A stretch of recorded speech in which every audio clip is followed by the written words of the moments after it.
Hey guys, tonight we're stepping into one of the strangest, most quietly horrifying stories history has to offer. A story buried beneath gold, wrapped in silk, and hidden behind the serene smiles of ancient statues. A story you won't hear in history class, but one you can still feel echoing beneath the sands of Egypt, beneath layers of stone and silence. Imagine this. You're standing in a tomb untouched for 4,000 years. No footsteps, no voices, just your breathing, shallow against the weight of so much time, pressing in from every side. Your flashlight sweeps over a face, gold, gleaming, still. A death mask, flawless in its craft, cold in its perfection. But beneath it, was something no artist dared to paint. A skull warped by generations of inbreeding, bones twisted by bloodlines wrapped too tightly around themselves. You reach out, fingertips grazing the linen wrappings, and in that moment, a truth as ancient as these stones settles over you.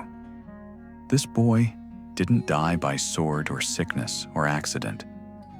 He died because his ancestors believed purity mattered more than survival. Forget the romantic images of Egypt, the majestic pyramids, the stoic gaze of Nefertiti, the glittering Nile beneath a sky of impossible blue. That Egypt existed, yes, but alongside it, beneath it, within its royal halls, something darker grew. A belief so fierce, so absolute, that it turned families into prisoners of their own blood. Imagine being born into a world where your brother will be your husband, where your niece may become your bride, where no outsider's blood may dilute what you believe is divine. Imagine being told you are a god, while your body betrays you more with every passing year. Your spine curves by adolescence. Your jaw never quite fits. Your feet twist inward. You grip a cane by 16 and wonder why the gods have cursed you this way. Yet, the priests nod solemnly. The people bow. Your name is etched in stone and wrapped in prophecy. They tell you your suffering is proof of your holiness, that your deformities are marks of favor, not failure. And when your children die in infancy, the advisors murmur about divine mysteries, not the simple, brutal math of genetics. They have built you a golden cage and called it paradise. What if I told you this wasn't tragedy by chance? What if I told you Egypt's rulers, some of the most powerful people ever to walk this earth, spent 3,000 years methodically unraveling their own bloodlines, not through war, not through conquest, but through isolation? They believed their lineage was sacred, too holy to mix with commoners. They believed gods should marry gods. In doing so, they built not a dynasty of immortals, but a lineage of victims. Before we descend further into these golden tombs and uncover the heartbreaking reality of Egypt's most cursed rulers, do me a small favor. So, before you get comfortable, take a moment to like the video and subscribe, but only if you genuinely enjoy what I do here. I love knowing where you're tuning in from. Drop your location and local time in the comments. It's incredible, isn't it? That we can sit together, scattered across oceans and continents, unraveling ancient mistakes as though we were right there, together beneath the same crumbling ceiling of stars. Now, dim the lights, maybe turn on a fan for that soft background hum, and let's ease into tonight's journey together. Because to understand how Egypt's most powerful became its most broken, you have to travel back, not just to crumbling tombs or golden sarcophagi, but to a single, fateful idea. The idea that blood could be sacred, that to preserve it meant to isolate it, to protect it meant to confine it. The first pharaoh to marry his sister likely thought himself clever, secure. Gods marry gods after all. Mortals marry beneath them. This is how we preserve greatness. This is how we ensure eternity. The priests nodded, the advisors smiled, and no one wondered what price the children would pay. At first, it must have seemed harmless, a jaw slightly off-center, a walk not quite regal. Small things easily explained away, marks of favor perhaps, signs of divine uniqueness. But generation after generation, these signs grew. Bent spines, elongated skulls, children born with feet that could not hold their weight, sons who died before 20, daughters who could not bear children at all. And every symptom was rebranded as a blessing. Every tragedy became evidence of holiness. You might ask, how could they not see? How could people who built pyramids, mapped the stars, invented writing itself, fail to understand what was happening? But blindness takes many forms. Fear of change, arrogance rooted in tradition, the certainty that gods would not allow their chosen to bleed themselves thin. So they carried on, brother to sister, uncle to niece, father to cousin. The family tree twisted in upon itself, roots choking roots, until only rot remained beneath the surface. Their physicians kept careful notes. They had no words for chromosomes or mutations, but they recorded patterns, strange illnesses, premature deaths, deformities worsening with each generation. And still, the rituals continued. The bodies were wrapped in gold and linen, the tombs sealed with prayers and promises. The world outside changed, but inside palace walls, nothing changed at all. The time bomb ticked beneath nursery floors and marriage beds alike. Every heir born was another gamble, every marriage another tightening of the noose. And yet the Nile flowed. Crops rose and fell. Wars were fought and won. Gods were worshipped with offerings of wine and incense. But behind veils and closed doors, behind the heavy tapestries of ceremony, Egypt's rulers crumbled beneath the weight of the very traditions meant to preserve them. This is not a story of villains. These were not tyrants gleefully dooming their children. They were prisoners of their own beliefs, trapped by a system older than memory, by expectations carved in stone and repeated in blood. Victims of ignorance, yes, but also of fear. Fear that change would unravel everything. Fear that mixing blood would anger the gods, doom the kingdom, dishonor the ancestors. So they chose stagnation over survival. And the consequences were written not just in history, but in bone. Nowhere is this tragedy clearer than in a single dynasty, a family whose story plays out like a slow-motion collapse beneath a sun that once promised eternity. A family that took inbreeding to its cruelest extreme, leaving behind not just tombs, but warnings.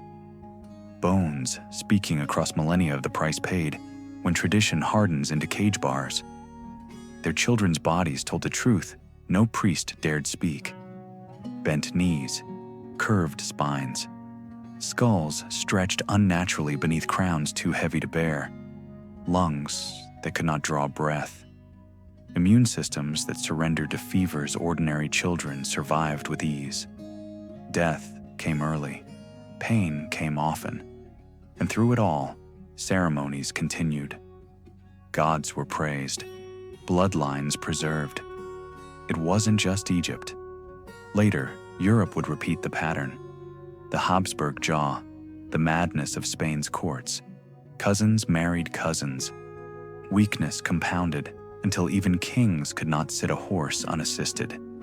But Egypt wrote the first chapters of this book. etched them in stone beneath the desert sun, sealed them beneath sand and silence. As you step deeper into these tombs, remember this: what we call history is often nothing more than a record of mistakes made slowly, painfully, across generations too proud to change course. Egypt's rulers believed they preserved something eternal. In truth, they preserved suffering, wrapped in linen, painted in gold. Their bones remain beneath your feet, beneath your breath, listening, whispering, waiting for someone to finally understand. You keep moving through the narrow halls of the tomb, feeling the stone grow warmer beneath your fingers. Not in temperature. This place has been cold for thousands of years. But in weight. History settles heavy on your shoulders the deeper you go. Behind each painted figure of a god lies another dead child. Behind each gilded artifact, another body undone by bloodlines too tangled to bear. The ancient Egyptians didn't invent inbreeding, but they perfected the art of giving it a divine excuse. You imagine the first royal sibling pair sitting beneath the stars, watching the Nile glisten darkly under the moon. They weren't fools. They knew their people whispered. But they also knew something more dangerous. Those whispers would stop the moment priests called their union holy. Imagine being told from birth that you were made of different stuff, divine breath in your lungs, sacred ichor in your veins. Imagine growing up knowing ordinary people were beneath you, unclean in ways you couldn't articulate but could never forget. Imagine your advisors reminding you, over and over, gods marry gods. You marry your sister because your father married his. That's how dynasties last forever. But you're standing here, aren't you? And they're not. The first generation might have seemed fine. Maybe a slightly pointed chin, a longer face. Nothing anyone would call alarming. Historians still argue whether those earliest royal marriages were matters of love, duty, or sheer political strategy. Either way, the door was opened, and through it crawled centuries of suffering, disguised as splendor. You press on, passing murals where kings present offerings to gods. Gods who, suspiciously, look an awful lot like the kings themselves. That's no coincidence. Egypt's rulers didn't just borrow the power of divinity, they inherited it through ceremony and blood. And if you truly believe your blood is sacred, why risk mixing it with something less? You can almost hear the court priests justifying it. The commoner's blood carries impurity. Ours carries the sun's light. In truth, theirs carried something else entirely. The first hints of deformity, recessive genes curling like snakes beneath royal skin. A generation passes. A child is born with a jaw that doesn't quite fit right. The doctors say nothing aloud. The priests declare it a sign of divine uniqueness. "Look how the gods mark their chosen," they cry. No one dares contradict them. Another generation. A prince needs a cane by 16. His hips are too wide for a warrior's armor. His chest never quite fills with breath the way it should. He dies young. The priests call it the will of the gods. The doctors quietly add another strange body to their growing list of royal afflictions. Meanwhile, the peasants outside the palace walls keep marrying who they please. Their children grow strong in the fields. Their sons live to see old age. Their daughters bear healthy babies without fanfare. But inside the gilded rooms, the blood grows thinner, heavier, more poisoned with each generation. And still the cycle spins. Gods marry gods, brothers marry sisters. Children are born and die, and no one stops to wonder why. Or rather, some do. But they stop wondering aloud. Because speaking against the divine bloodline is treason. Better to look away. Better to tell yourself it's just fate or a curse or the gods' unknowable plan. You imagine a princess on her wedding night staring at a boy who shares her face, her blood, her family's secrets. Neither of them speaks of fear. Neither of them dares ask, "What if we're wrong?" Their silence carves another notch in the lineage. Another layer of sediment builds atop the foundation. More fragile bones. More bodies that can't carry the weight of a crown or a child. The priests chant louder. The artists paint grander. The architecture grows more elaborate. Distraction becomes a national project. Don't look too closely at the king's strange features. Don't ask why his children die so young. Focus instead on the pyramids, the temples, the ceremonies that promise eternity. But eternity, it turns out, doesn't favor the inbred. Historians still argue whether Egypt's obsession with blood purity was born of fear or arrogance. Did they dread dilution more than decay? Or did they truly believe their divine lineage could overcome the laws of nature through sheer willpower? Either way, they were wrong. You pause before another wall painting. A pharaoh holds a crook and flail, symbols of power that look suspiciously like the canes buried with his descendants. He stands tall in the art. In life, he likely struggled to stand at all.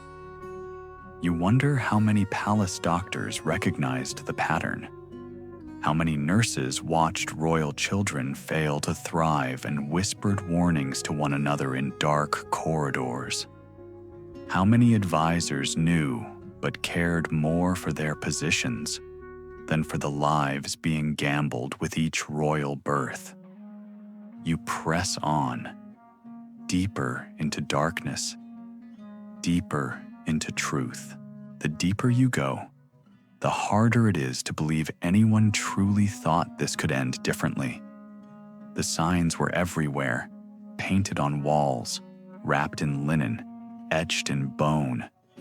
But power has a way of silencing inconvenient truths, especially when those truths come wrapped in soft flesh and royal titles. You're starting to understand why this tomb feels heavier than others. It isn't just the weight of gold. It's the weight of mistakes, repeated so often, they became tradition. The weight of children sacrificed on the altar of a bloodline. The weight of gods who never existed, but who demanded obedience all the same. And somewhere, beneath all this stone, beneath all this history, a boy king lies still, his body twisted by choices he never made. His tomb gleams with gold, but it cannot hide the truth etched into his bones. This isn't just Egypt's story, it's humanity's. The moment we believe our blood makes us better, we've already begun to rot from within. You keep walking through the hush of stone corridors, past walls lined with gods offering eternal life in exchange for loyalty. Loyalty to what, exactly? Not to kindness, not to love, to blood, to the idea that your veins, your lineage, your family tree mattered more than health, more than happiness, more than humanity itself. You step into another chamber. The air is stale, close, and heavy with something worse than time. Secrets. Secrets wrapped in linen and incense, painted over in scenes of divine perfection. But you know better now. You know those serene faces hide bones warped by centuries of arrogance disguised as devotion. Picture yourself born into this world. Born a prince, a princess, with servants to dress you, priests to bless you, and courtiers to bow whenever you pass. Except, your body doesn't work the way theirs does. Your hip twists, your foot drags, your jaw won't close quite right, and every breath feels like a battle against something unseen but ancient. You watch other children, commoners, run, climb, grow strong under the Egyptian sun, and you wonder why you cannot. But no one tells you. Not really. They just say you're different, chosen, marked by the gods. Your parents, your grandparents, everyone around you believes this is how things must be. Brother marries sister, cousin weds cousin, not for love, rarely even for choice, but for duty. To keep the bloodline pure, to keep the divine essence flowing, even as it grows thinner, weaker, poisoned by repetition. Imagine your wedding day. You don't stand before a stranger. You stand before your brother, your sister, someone you've known your whole life, someone whose face reflects your own deformities back at you. No priest hesitates. No servant flinches. This is tradition. This is sacred. This is the way things have always been. And deep down, beneath the layers of silk and ceremony, you wonder, why? But you don't ask aloud. Questions are dangerous. Questions unravel dynasties. So you smile. You bow. You obey. Historians still argue whether these royal siblings felt love or revulsion for one another, whether they accepted their fates with resignation or rebellion, locked silent behind their eyes. The records don't tell us. They speak only of unions celebrated, offspring born or buried. Step by step, generation by generation, the damage deepens. A limp becomes a clubfoot. A narrow jaw becomes a skull too misshapen for breath to pass easily. A tendency toward weakness becomes a certainty of it. Each child born of this sacred union carries a heavier burden of genetic mistakes, wrapped up in gold and incense and denial. Outside the palace, life continues in rougher but healthier ways. Farmers till the fields. Craftsmen shape stone. Their children run and laugh and grow without ceremony. Their bloodlines mix freely, survive naturally, but they are not gods. They do not matter to history the way you do, or so you're told. Inside the palace, inside these tombs, inside this story, you watch the royals wither behind walls of privilege and superstition.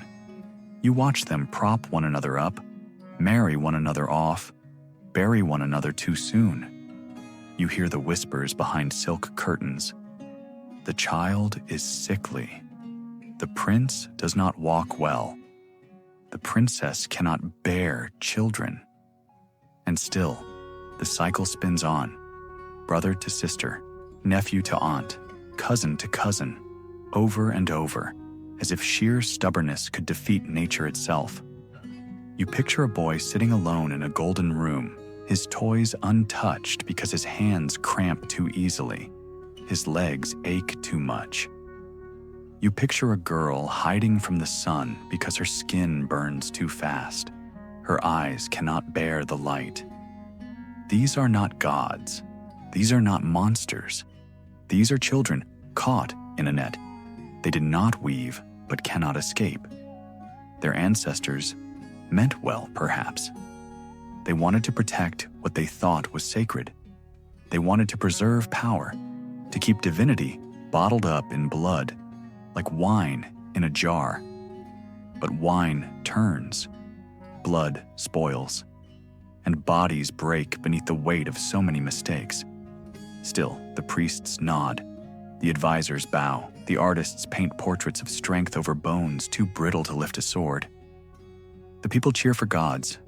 They will never see bleed, never see falter, because those truths are hidden behind palace doors and buried beneath sands where no one was meant to dig. Except you are digging now, aren't you? Step by step, breath by breath, peeling back layers of stone and story and silence. And what you find is not divine. It is achingly, horrifyingly human. You pause before another painting. A royal couple stands tall, serene, surrounded by lotus blossoms and sacred symbols. Husband and wife, brother and sister. Their smiles do not reach their eyes. Their hands rest lightly on the shoulders of children who will not live to see adulthood. You wonder if they knew. You wonder if, in the dark hours when no priests watched and no servants listened, they wept for what their blood had doomed them to repeat. But tradition is a heavy thing, and fear of change heavier still. Better to trust the gods, they thought. Better to follow the path laid by ancestors who surely knew better, even as that path led only to smaller, sicker generations. Even as bones bent and spines twisted and lungs failed. Outside, the Nile flows on, indifferent. Crops grow, stars wheel overhead. Life, real life, continues without the need for golden masks or incestuous marriages. But inside these walls, inside these families, the spiral tightens, the foundation weakens, the cracks widen. And through it all, they still believe themselves gods. You keep moving forward, though the air feels thicker now, as if the walls themselves are pressing inward, trying to make you understand. The deeper you go, the clearer it becomes. This isn't just about royal marriages. This is about generations layering mistake upon mistake, all wrapped in gold leaf and good intentions. You trace your fingers along a painted column where lotus blossoms wind skyward, delicate and perfect in their symmetry. But you know now that real life inside these palaces was far from perfect. Symmetry gave way to deformity, strength to weakness, all under the silent watch of gods who never intervened. Picture a child born in one of these rooms. The first breath is shallow, the cry thin. The midwives share glances they don't voice aloud. The priests step in quickly, pronouncing the infant blessed, marked by divinity. The deformities aren't defects, they're proof. Proof that the gods favor this family so much they've bent the child's very bones to show it. Historians still argue whether anyone truly believed this. Did the priests convince themselves of their own lies? Or did they simply recognize that maintaining power was easier when everyone agreed to look away from the truth? You can almost hear the conversations echoing through marble halls. Another child born weak? The gods work in mysterious ways. A princess unable to bear heirs? She must be destined for the afterlife's glory instead. A prince who limps? Surely a sign of spiritual depth, not physical failure.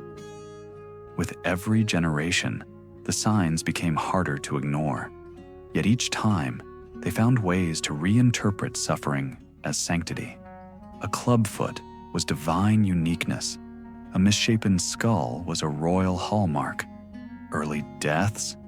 Proof that these children were too pure for the mortal world.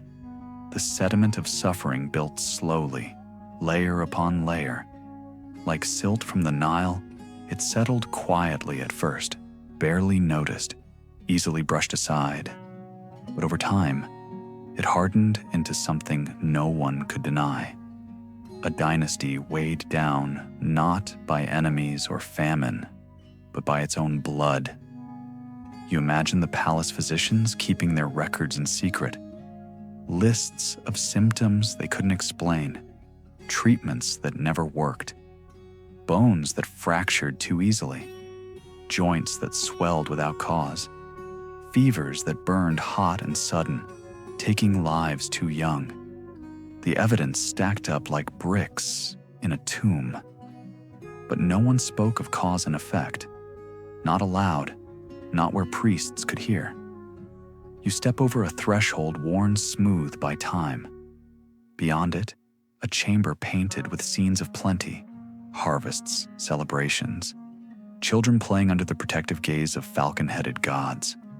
A fantasy, you realize. A world that existed more in murals than in reality. Because behind these walls, children didn't play much.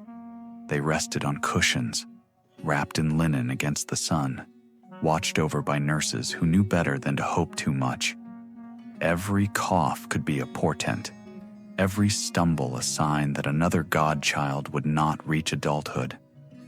And still, the marriages continued.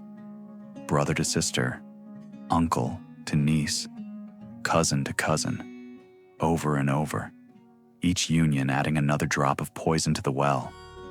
You wonder how many of them dreaded their wedding nights, knowing the cost would be paid by the next generation.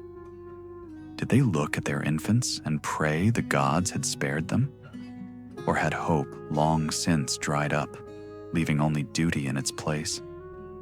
You press on, passing statues whose faces mirror the deformities hidden beneath royal veils, elongated skulls, narrowed jaws, wide hips on bodies dressed as warriors. These weren't artistic choices. They were portraits of reality, softened only by stone and distance. Outside these palaces, peasants lived and died without ever knowing their rulers' secrets. They buried their dead in modest graves and moved on. They mixed bloodlines freely, raising children who carried the strength of diversity in their bones. But inside these walls, purity was worshipped over survival. Tradition trumped nature, and children suffered for it. You imagine a queen holding yet another stillborn child, her tears hidden behind curtains while priests mutter about divine mysteries. You imagine a prince too sickly to ride a chariot, carried instead to ceremonies where he's proclaimed mighty by trembling servants. The lies grew louder as the bodies grew weaker. Grand tombs, lavish offerings, paintings of eternal life, while real life drained away too soon. The foundation of Egypt's greatness wasn't just sand and stone. It was denial, piled high and deep until no one could see past it. Yet here you are, peeling back the layers. You've seen the bones. You've heard the whispers. You know now that what they called divine was often just decay hidden under gold. Historians still debate how conscious this destruction was. Did any ruler ever look in the mirror, trace the curve of a misshapen skull, and understand the price of their ancestors' choices? Or did they all go to their deaths believing themselves chosen, special, beyond the reach of mortal consequence? You think of the servants, those who cleaned the bandages, who prepared the medicines, who watched child after child falter. They must have known. They must have wondered how many more could survive under a curse mistaken for tradition. But servants don't write history. They bury it. You pause in front of a painted doorway, its scenes worn nearly smooth by time. A procession of gods leads a king to paradise. Another fantasy. Another promise broken by bones, too brittle to keep standing. You step through. The story deepens. The suffering thickens. The sediment builds higher. And ahead of you, more truths wait beneath layers of stone and silence. You step into a smaller chamber now, and the walls close tighter. The ceiling feels lower, the air more still, as though even the dust is holding its breath. On one wall, faint carvings show a child holding a lotus blossom, offering it to a god, a scene meant to convey innocence, devotion, purity. But you know better by now. You know what innocence costs in this place. This is where the bones begin to speak more clearly than the art. Beneath these painted scenes, beneath the golden masks and linen wrappings, lie skeletons that tell a different story. One of hips dislocated before birth, spines curled like snakes, skulls stretched and strained beyond nature's design. These aren't accidents. These are symptoms. Signs written in bone of a family tree tangled too tightly around itself. Imagine living here. Not as a ruler, but as a servant. A physician, perhaps. Your life bound to the palace, your duty to the royal children. Each new birth brings hope mingled with dread. Will this one survive longer than the last? Will this one walk without pain, breathe without struggle? You're told not to question. You're told the gods know best. But as you wash bandages and mix potions, you begin to see patterns even the priests pretend not to notice. You watch as tiny bodies fail to thrive, as once laughing children retreat into silent, sunless rooms. You hear the whispers. Another miscarriage, another stillbirth, another funeral cloaked in gold and incense. And through it all, the priests chant louder about divine favor, while the palace physicians write in quiet horror about club feet, cleft palates, misshapen bones. Historians still argue whether these physicians understood the true cause. Did they suspect but fear to speak? Or did they believe, as everyone around them believed, that this was simply the price of godhood? You move closer to the wall, tracing the faint outline of a name long since rubbed away. Names mattered here. Names tied you to gods, to ancestors, to the endless cycle of birth, marriage, death, and burial beneath painted ceilings. But names couldn't protect you from the blood flowing through your veins. Another child, another brother wed to another sister, another generation born already carrying the weight of past mistakes in their bones. The patterns accumulate like sediment in the Nile, layer upon layer, year after year. At first, it's small, an odd gait, a fragile constitution. Then it grows. Jaws that won't close, spines that won't straighten, hearts that won't beat strong enough to last. And still, the priests declare blessings. Still, the artists paint scenes of strength and eternity. Still, the people outside the palace walls bow their heads and believe, or pretend to. Outside, life continues in cycles of planting and harvest, of marriage and birth free from divine obsession. Inside, the cycles turn slower, crueler, more confined. Imagine standing at the bedside of a teenage prince, his body already failing him, his breath thin in the heat. You see the walking sticks stacked in the corner, golden, ornate, but still just sticks. You hear the prayers murmured outside the door. You wonder how long he has left, and how long before another boy, another sister, takes his place. You pause before another mural. This one shows a procession of servants bearing offerings, food, wine, jewels, to a seated king who looks impossibly young, impossibly serene. Another lie, painted in mineral pigment. You know the truth now. These kings rarely lived long enough to look old. Their serenity was forced, their smiles carved by artists paid to deny reality. In the darkness of this tomb, the bones tell no lies. They bear witness to the truth no priest dared speak. Purity kills. Not swiftly, not mercifully, but slowly, generation by generation. It creeps through families like a shadow, twisting bodies, stealing breath, snuffing out futures before they can begin. And yet, no one stopped. The cycle spun on. The priests nodded. The scribes recorded. The artists painted. The people prayed. And behind closed doors, queens wept over cradles too small to hold hope. You wonder how they justified it to themselves. Perhaps they thought the gods demanded sacrifice. Perhaps they believed suffering purified the soul. Perhaps they feared change more than death.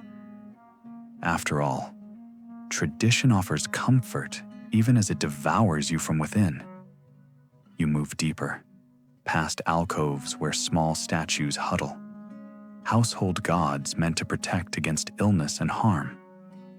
They failed, didn't they? Or perhaps they were never meant to succeed. Perhaps their role was only to watch, silent and powerless, as the people who worshipped them unraveled beneath the weight of their own pride. Historians still debate how aware the rulers were of the price they paid.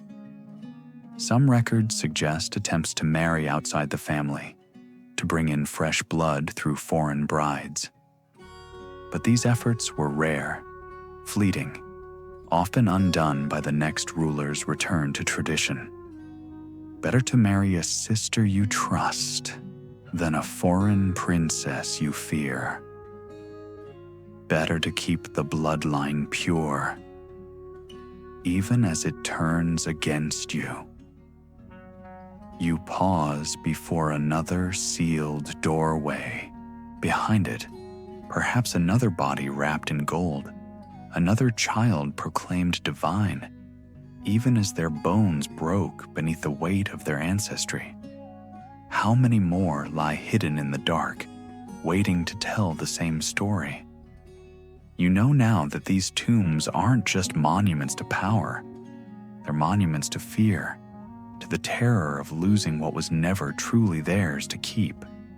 Divine blood, sacred lineage, none of it could save them from the truths written in muscle and marrow. You press on. The air grows heavier still, the silence thicker. Ahead, more chambers wait, more bones, more whispers from the past calling you to listen, to understand, to remember.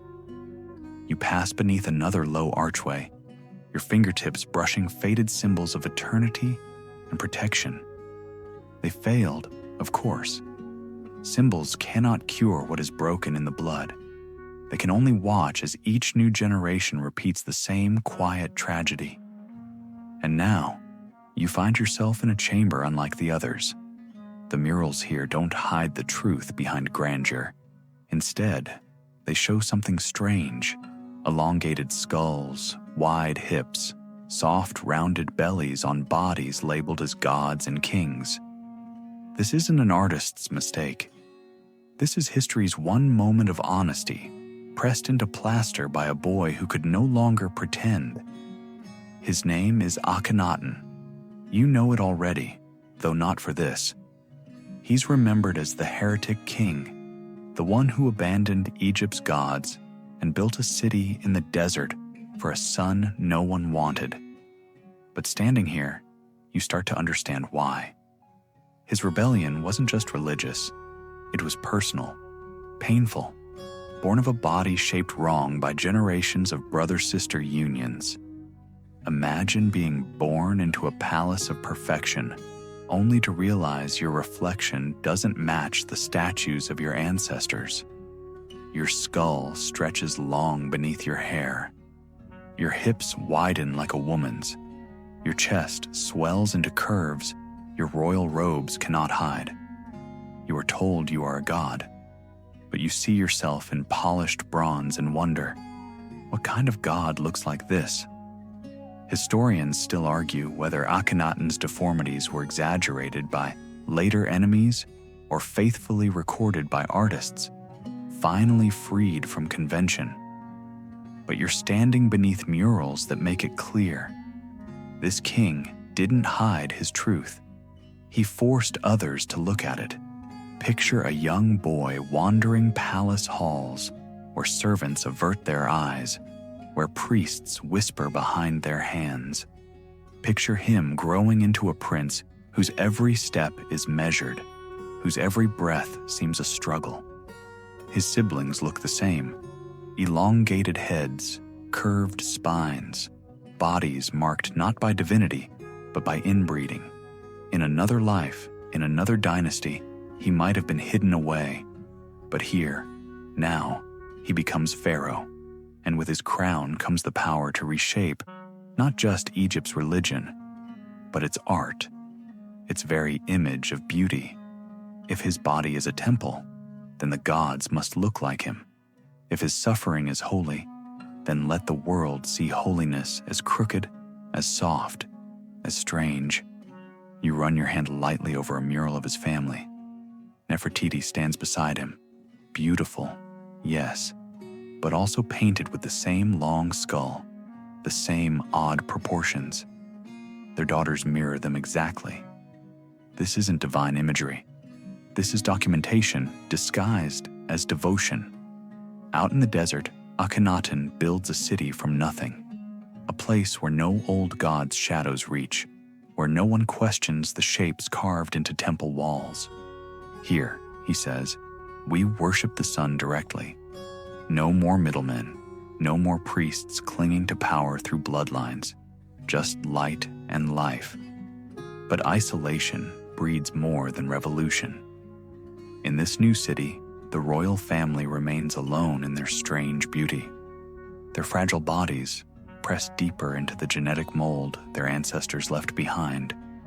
Sons are born and die in infancy. Daughters survive, but not without whispers, sensitive to light, prone to fainting, unable to bear children without risk. Servants avert their eyes, doctors keep silent records, and still the king insists this is holy. The sun shines on them, and only them. The world beyond their city shrinks away, leaving them to worship their deformities in peace. And in this peace, the art changes. No longer stiff, idealized forms, but flowing lines, soft bellies, tender hands reaching for daughters who look more alien than human. The truth laid bare in pigment and plaster. The truth no dynasty before dared admit. This is what divine blood does, given enough time and enough denial. You wonder what Akhenaten thought as his body failed him further, as his children mirrored his pain. Did he still believe himself chosen? Or had he realized too late that the gods he abandoned were never the cause? That his family's ruin was sewn into their veins long before he dared change the temples? Historians still debate whether his religious reforms were born of genuine faith or desperate defiance. Was Aten, the sun disk, a true god to him, or just a last hope that some new belief could cure what old traditions had poisoned? You move past another mural, this one more haunting. Akhenaten, bent slightly, his arms around a daughter whose head echoes his own in shape.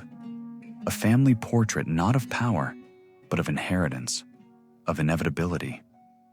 Outside this city of sun, the priests plot. They wait for his death, for tradition's return, for statues to be smashed and names to be erased.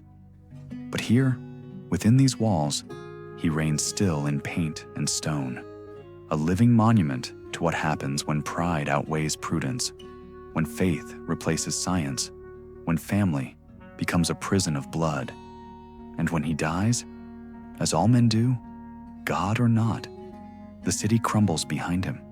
The priests reclaim their power. The old gods return in gold and ritual. His memory is scraped from monuments, his reforms buried beneath sand and time. But the bones remain. The damage persists. The next generation still carries the marks of choices made centuries before. You step deeper into the shadows, leaving Akhenaten's city behind. Ahead waits the boy who will suffer most for this legacy. A boy whose name will be remembered not for his greatness, but for his tragedy. And waiting with him, another golden mask. Another story written in bone beneath beauty. You move forward into another chamber, feeling the shift in the air.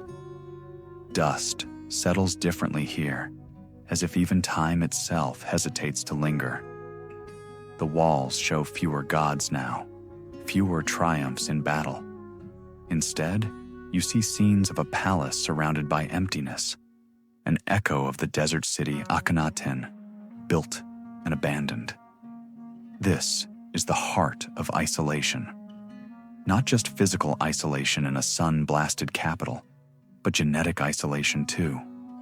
Here, the royal family lived together, worshipped together, married within itself over and over, until even the painters stopped trying to pretend their bodies were ordinary.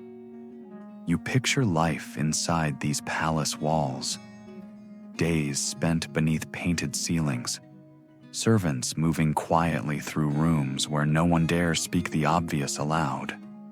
A child plays with a toy boat, but tires quickly.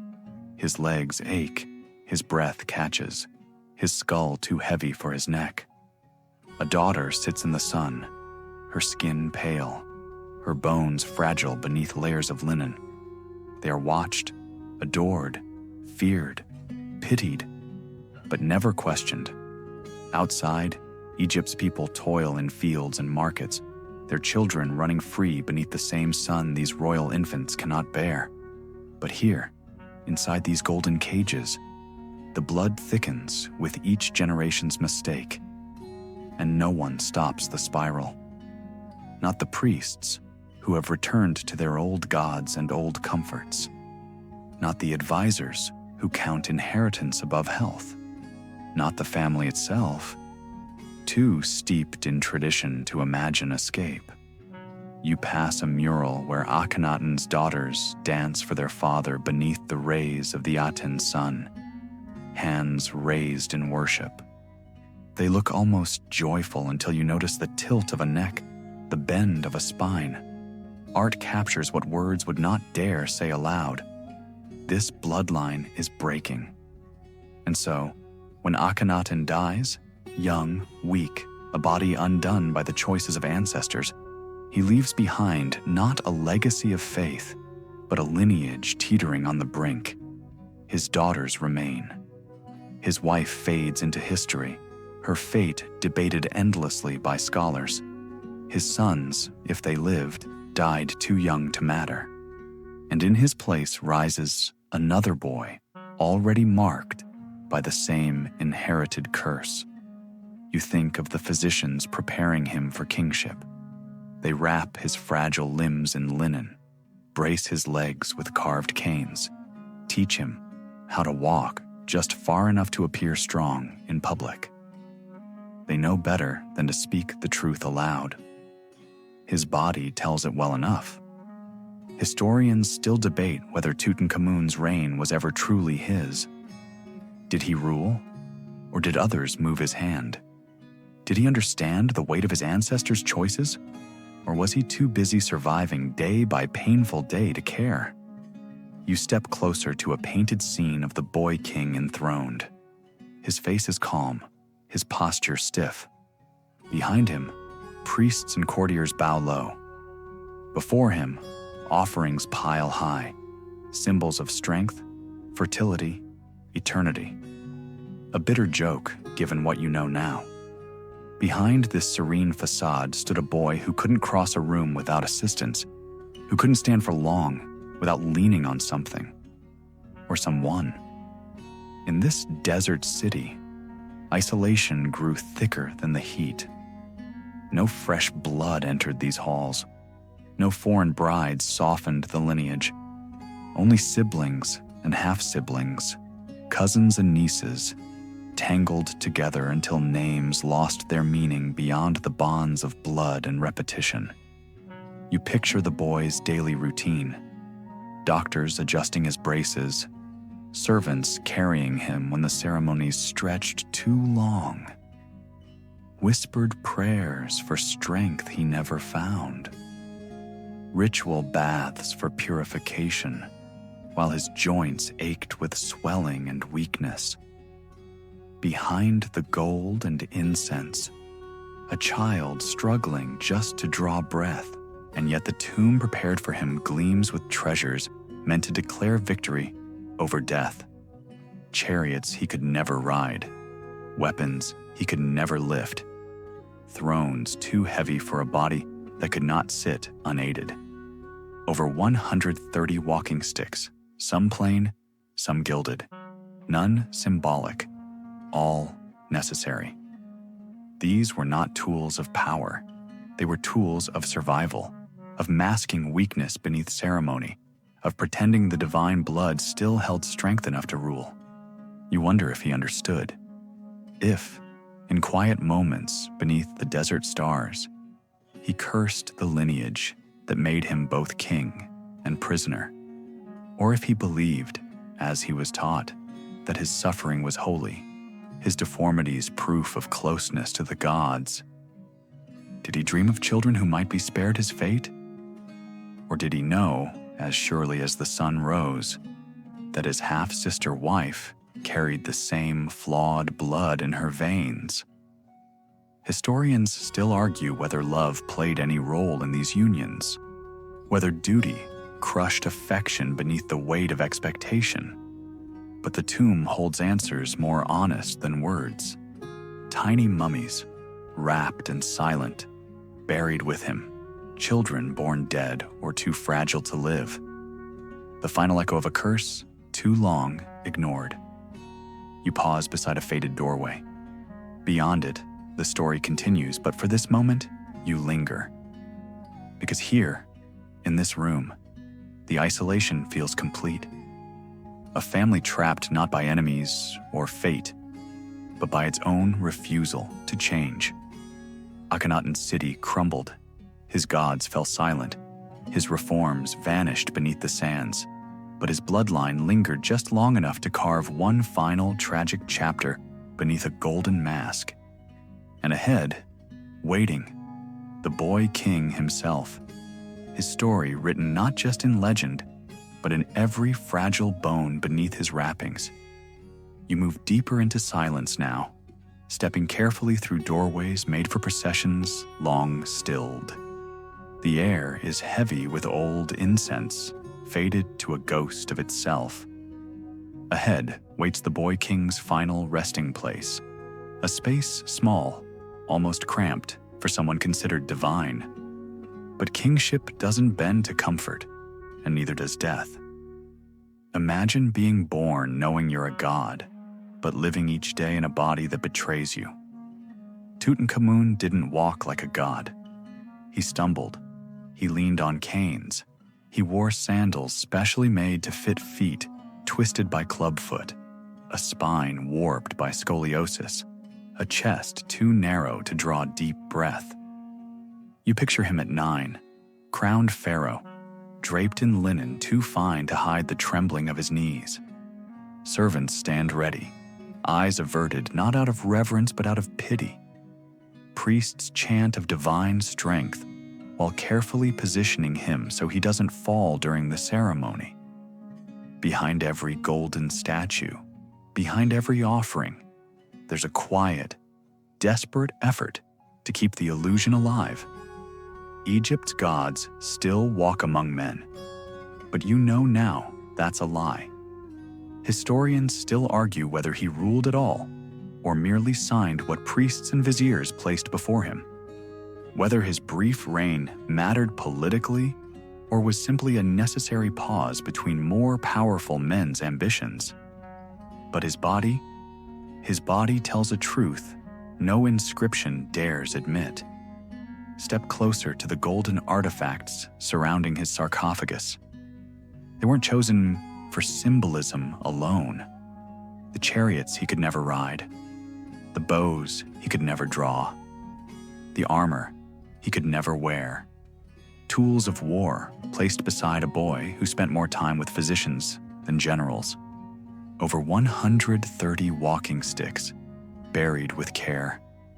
Some plain wood worn smooth by daily use, others gilded, encrusted with lapis and ivory. None meant for show, all meant to prop up a body collapsing under the weight of its own ancestry. You imagine the palace halls, lined with columns, where he moved slowly from one ritual to the next. Every step planned, every appearance rehearsed. Behind curtains, servants ready to catch him if his legs failed again. Behind doors, physicians preparing another poultice, another prayer, another futile attempt to mend what centuries had broken. Tutankhamun married his half-sister, Ankhesenamun. Not for love, though perhaps they found some comfort in shared pain. They were born of the same twisted tree, branches grown too close, leaves curling inward. Their union wasn't choice, it was expectation. A continuation of the belief that divine blood must not dilute, no matter the cost. The cost was high. Their children, if you can call them that, didn't live long enough to be named in any grand ceremony. 2 tiny mummies found in his tomb, swaddled and silent. Infants shaped by the same hands of fate, buried with the father who never had a chance to break the cycle. Imagine that grief, wrapped in silence. Imagine knowing that the gods demand purity, but purity poisons. That the traditions meant to ensure eternity instead ensure extinction. Yet you obey. You smile through ceremonies. You sit on the golden throne designed to make you look taller, stronger, more like the paintings on the temple walls. Behind you, priests mutter prayers. In front of you, courtiers bow. None dare mention the obvious. The Pharaoh cannot stand unaided. Tutankhamun's physicians kept careful records. Bone disease, immune deficiencies, hormonal imbalances. They treated symptoms without knowing cause, without daring to speak what must have haunted them in sleepless hours. This boy was dying not of illness, but of inheritance. Historians still debate whether malaria killed him or a broken leg turned septic. But standing here, you understand the truth is older and deeper. His blood was already failing him. His bones were already crumbling. Disease didn't kill him. Genetics did, across generations, across choices made in temples and palaces by men too frightened of change to save their own children. You glance at the wall paintings again. They show strength, prosperity, divine approval. They lie. The real story is written in femurs too fragile, in vertebrae curved like question marks, in teeth crowded by jaws too narrow to hold them. In the walking sticks buried alongside him, silent testimony to years spent leaning on anything but faith. And still, when he died, young, alone, childless, they wrapped him in gold and called him eternal. They painted his tomb with scenes of victory over death. They spoke of paradise awaiting, of ancestors welcoming him home. As if gods would greet a boy broken by the very traditions meant to glorify them. You step closer to his sarcophagus, gaze lingering on the mask everyone knows. Serene, idealized, untouched by the truth beneath it. That mask hid more than a face. It hid centuries of denial. Outside, Egypt would stumble on without him. His name would vanish from records, his city from maps. It took modern eyes, modern science to exhume him and read the truth in his bones. A truth wrapped in gold but soaked in sorrow. The boy king's story doesn't end with his death. It lingers in genetics, in history, in the cautionary tale his lineage became. Ahead of you, more tombs wait, more rulers, more victims of purity mistaken for strength. But none will be remembered quite like him. Not for what he did, but for what his body could not survive. You move beyond the boy king now, past the golden mask, past the carefully arranged treasures meant to distract from the truth, into deeper chambers, deeper history, where the pattern sharpens and becomes impossible to ignore. This isn't just one sickly boy with a broken body and too many canes. This is a system, a cycle, a kingdom-wide denial project that stretched across generations, embalming weakness in ceremony, painting over deformity with scenes of divine perfection. You picture the artists at work in sunlit studios, crafting images of kings and queens as tall, straight-backed, perfect. Broad shoulders, strong jaws, wide strides. Never mind that the subjects themselves shuffled painfully down corridors, leaned on servants, coughed behind curtains. Art told the people what they needed to believe. The Pharaoh was strong because Egypt was strong. The gods had blessed the bloodline. Questioning it meant questioning the divine itself. Imagine walking through a palace where every surface tells this lie. Statues tower over you in flawless proportions. Wall paintings depict victories won by bodies your own cannot match. Scrolls praise ancestors who never stumbled, never faltered, never fell to the flaws of flesh. And yet you, their heir, wake each morning needing assistance to stand. You are Tutankhamun, yes, but you are also every ruler before and after him caught in the same golden trap, forced to perform strength while privately unraveling, forced to marry within the same twisted bloodline because tradition said so, forced to sacrifice children on the altar of purity and call it divine will. Historians still argue how much these rulers understood about the trap they lived in. Did they know they were passing on sickness like a curse? Or did they believe what priests told them? That suffering was holy? That deformity was divine proof? Or perhaps, trapped by duty and fear, they simply convinced themselves it didn't matter. You pass more murals, more carvings, crops flourish, armies march, kings stride boldly across the desert. None of it true, none of it reflective of the frail figures hidden behind palace doors, wrapped in linen and silence. Pretending to be divine became an industry. Whole hierarchies depended on the illusion. Priests who offered prayers, scribes who recorded victories, artists who painted youth where age failed, strength where weakness ruled. To speak the truth aloud, that the gods chosen were breaking beneath their own blood, was to risk everything. Easier to paint, to chant, to bow, and to bury the evidence beneath stone and ceremony. You imagine the strain of these performances. A prince carried to ceremonies by servants instructed to keep their faces blank. A princess painted as a goddess, while midwives whispered of her fourth stillbirth. A king propped upright on a throne for a festival, while doctors hid nearby with salves and bandages. Behind the scenes, the palace knew. The physicians knew. The servants knew. But knowing changes nothing when tradition rules. The blood must remain pure, they said. The lineage must not be diluted. Even if it breaks us, especially if it breaks us. You think of the advisors calculating risks. Better a sickly heir than a foreign alliance. Better a cousin than an outsider. Better to bury another child than to admit weakness to the people. Generation after generation, repeating the same mistake with grim efficiency, dressing up the results in gold and prayer. Tutankhamun's death was not the end of this pattern.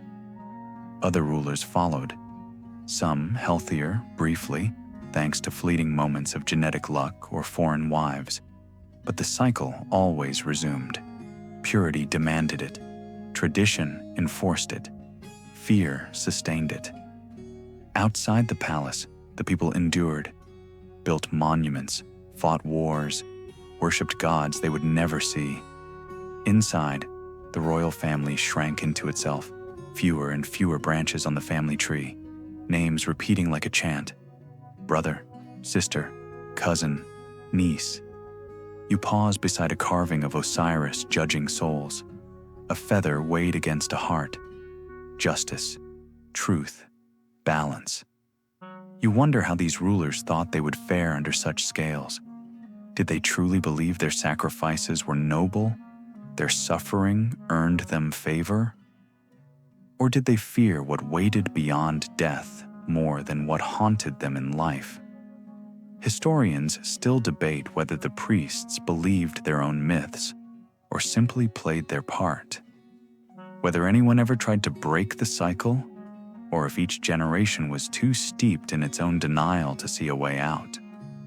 The evidence suggests fleeting moments of clarity, alliances with foreign princesses, marriages outside the immediate family, but they were rare, brief, quickly undone by successors clinging to the old ways.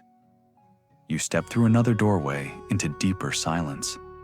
Here, the walls show not battles or gods, but gardens and feasts, symbols of life hoped for in the next world, life untouched by pain, by weakness, by deformity, a fantasy to soothe the living more than the dead, because in this world, they knew, they saw, they suffered, and still, they chose to continue. You press on. The pattern continues. The bloodline twists tighter. Ahead, more names wait. More bones. More whispers wrapped in linen and gold, telling the same story beneath different masks. You press forward, deeper still, and the path begins to blur between tomb and truth. These chambers grow quieter, heavier, not because of the weight of stone alone, but because of what they hold. Behind each wall lies another sealed confession, another attempt to bury what couldn't be spoken in life. Not all these tombs belong to kings. Some belong to infants, barely named before death. Some to young women who bore too many children too quickly, their bodies worn thin by duty and expectation. Some to princes who never wore crowns but carried the same poisoned legacy in their bones. Here, beneath the layers of gold and paint, Egypt's silent victims gather, not warriors, not conquerors, but children born into a lineage too proud to change, too trapped to escape. They were wrapped in linen, given amulets for protection, laid beneath prayers for safe passage to an afterlife where their bodies might finally work as they were meant to. Imagine walking these halls knowing how many tiny coffins lie behind these walls. Imagine understanding that these weren't rare tragedies, but expected outcomes. Every royal marriage was a gamble, every birth a risk. And yet, the cycle spun on, because admitting the truth meant dismantling the very foundation of Egypt's divine rule. You linger by a painted panel showing offerings laid before a child-sized sarcophagus, toys, food, tiny sandals never worn, a mother's grief hidden behind ritual, her tears washed away by priests eager to declare the child blessed, taken early for a higher purpose, not defective, not doomed, chosen. Historians still argue whether these deaths were ever truly acknowledged as preventable, whether the royal court saw the pattern and refused to break it, or genuinely believed each tragedy was isolated, a sorrowful mystery rather than an inevitable result. But you've seen the records, you've traced the bones, you know the truth written in fragile skeletons and malformed skulls. This wasn't mystery. This was math. Biology repeating its lesson until even kings could not ignore it. Tutankhamun's tomb held 2 such coffins. Tiny mummies, silent witnesses to a marriage between half-siblings, a union meant to preserve purity, but destined only to perpetuate pain. Their bodies bore the same marks as their fathers. Skeletal deformities, genetic damage visible even beneath layers of linen. They never breathed long enough to be named as heirs.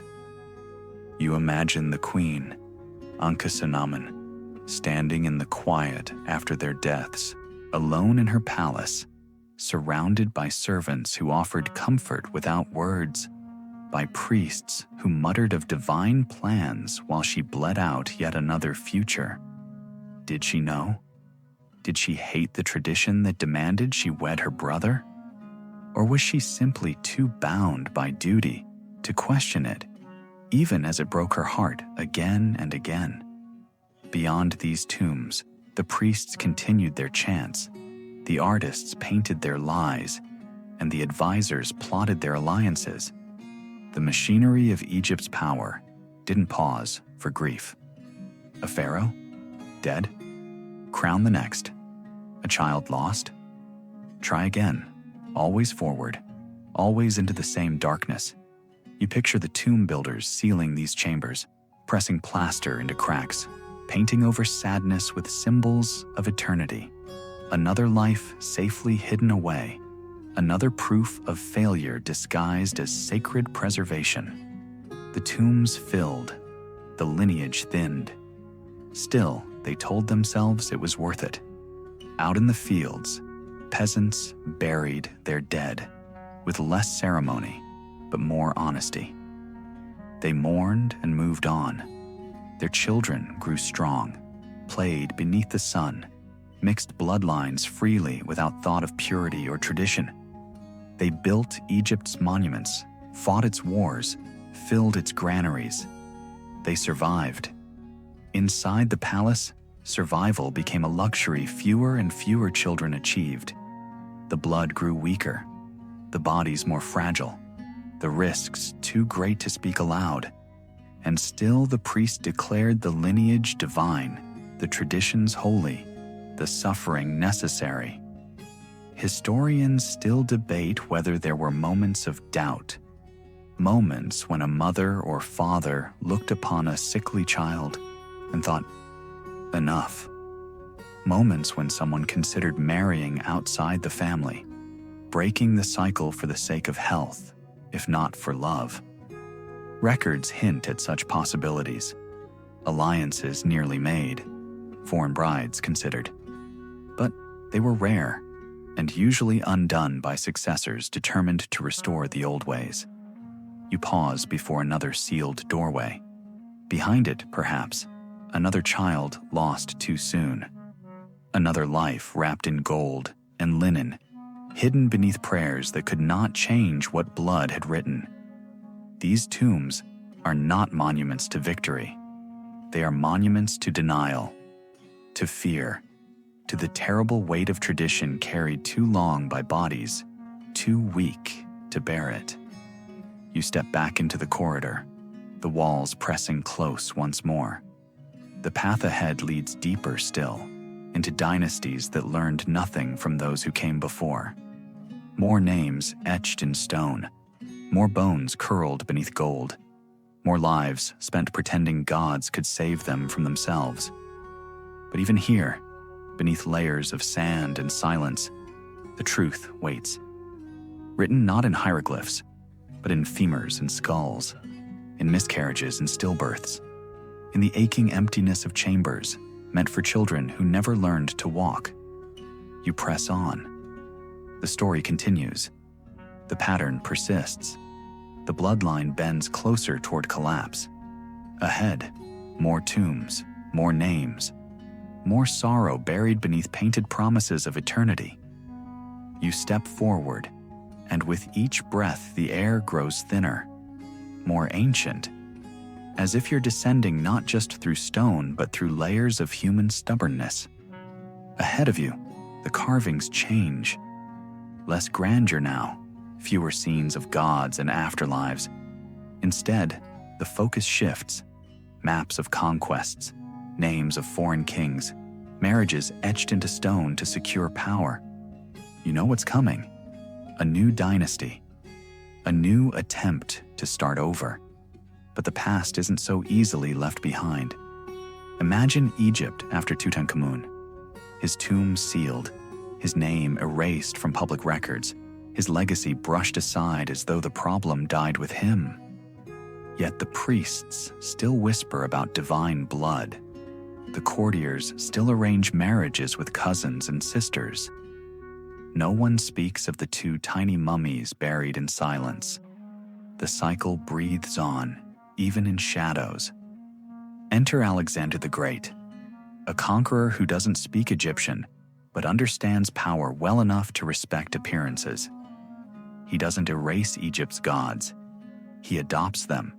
He doesn't dismantle the old traditions. He exploits them. His generals follow his lead. And when he dies young, as all figures in this story seem doomed to, they carve up his empire like a prize. Egypt goes to Ptolemy, a man smart enough to see opportunity in superstition. Historians still argue whether Ptolemy believed himself divine or simply acted as though he did to appease the locals. But what matters is what he did next. He married his sister, and his children married theirs. Not because of love, not even because of tradition, but because Egypt had taught its rulers that pure blood means pure power. You pause beside a painted stele, showing these new rulers crowned by Egyptian gods. Macedonian faces beneath Egyptian headdresses. Foreign blood beneath local rituals. But the trap has already closed. To rule Egypt is to adopt Egypt's sickness, its obsession with lineage, its fear of dilution, its quiet devotion to self-destruction dressed up as destiny.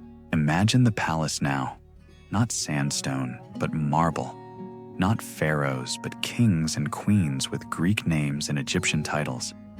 Cleopatra, the most famous among them, didn't spring from nothing. She was the end product of centuries of calculated incest. By the time she was born, her family tree was a circle so tightly wound it barely branched at all. Brother married sister, cousin married cousin, over and over, because Egypt had taught them this was how gods ruled. You picture the palace halls, bright with torchlight, but dim beneath layers of secrecy. Children raised not just as siblings, but as future spouses. Games played between those destined to share wedding beds. The psychological weight of it presses heavier than the stone overhead. To love your brother is expected. To marry him is duty. To bear his children is destiny. Behind closed doors, doctors murmur about deformities they cannot explain. Behind closed curtains, queens bleed out pregnancies that were doomed from conception. Behind closed lips, servants whisper about babies born too small, too twisted, too silent. But outside those walls, the processional marches on. Gods smile from painted ceilings. Priests declare blessings. The people bow. You wonder if Cleopatra ever considered breaking the cycle. Did she look at the records of stillbirths and early deaths and understand the truth? Or did she believe, as her ancestors had, that the gods demanded this sacrifice? Historians still debate her mind, her motives, her heart.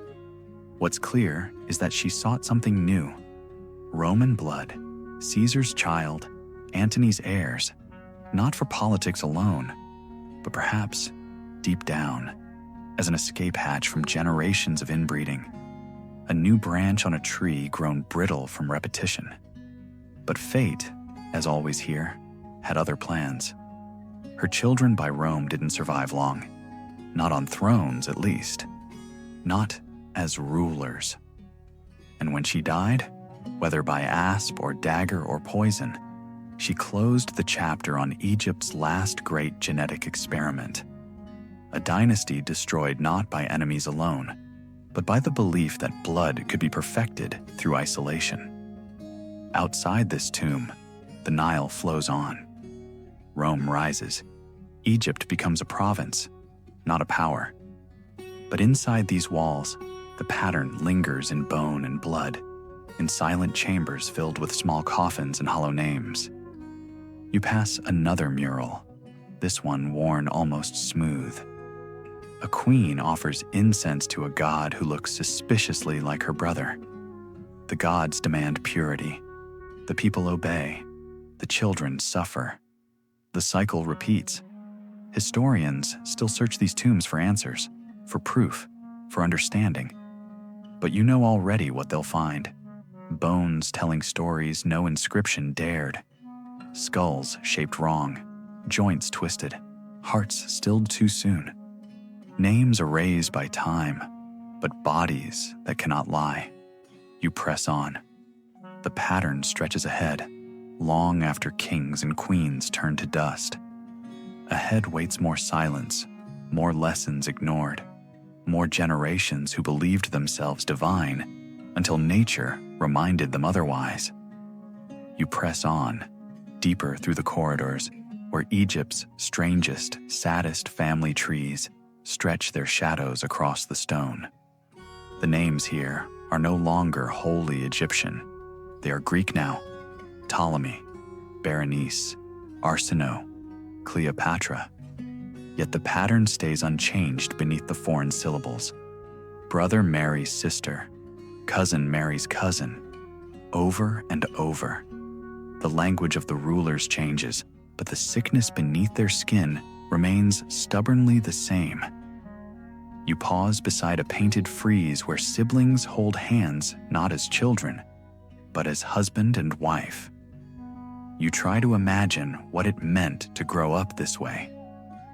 Playing together under palace arches, learning letters and lineage at the same tutor's feet, knowing all the while that childhood games would someday harden into marriage contracts. No escape, no alternatives. You were born into your future, long before you understood it. The Ptolemies didn't invent this madness. They inherited it. Egypt taught them.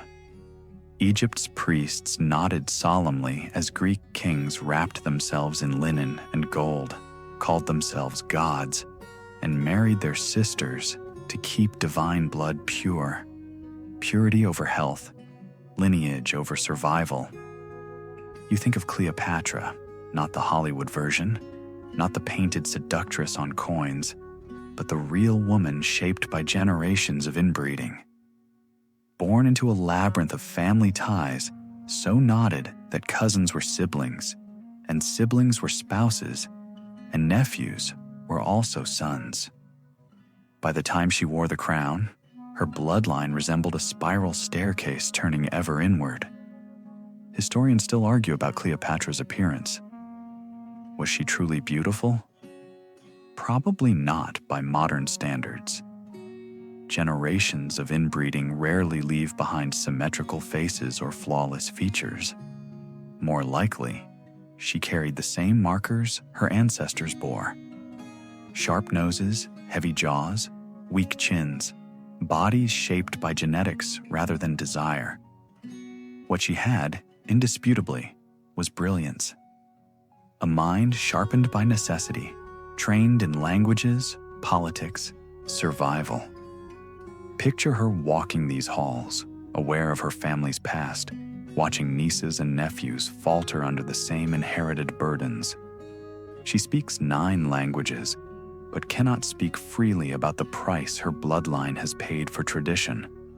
Instead, she turns outward, looks to Rome, to fresh blood, to alliances that might break the cycle.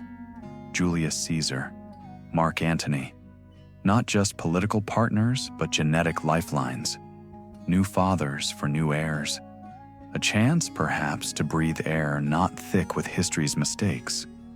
Her children by these men stood stronger, healthier, untouched by the spiral of sibling marriages. But politics proved deadlier than genetics. Rome had no patience for Egyptian dynasties. Octavian's sword swept clean what centuries of bloodlines had corrupted. Cleopatra's children died or vanished into obscurity.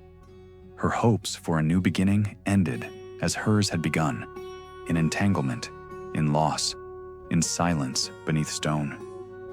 You pause by a crumbling column where cartouches loop around one another, names repeating like echoes.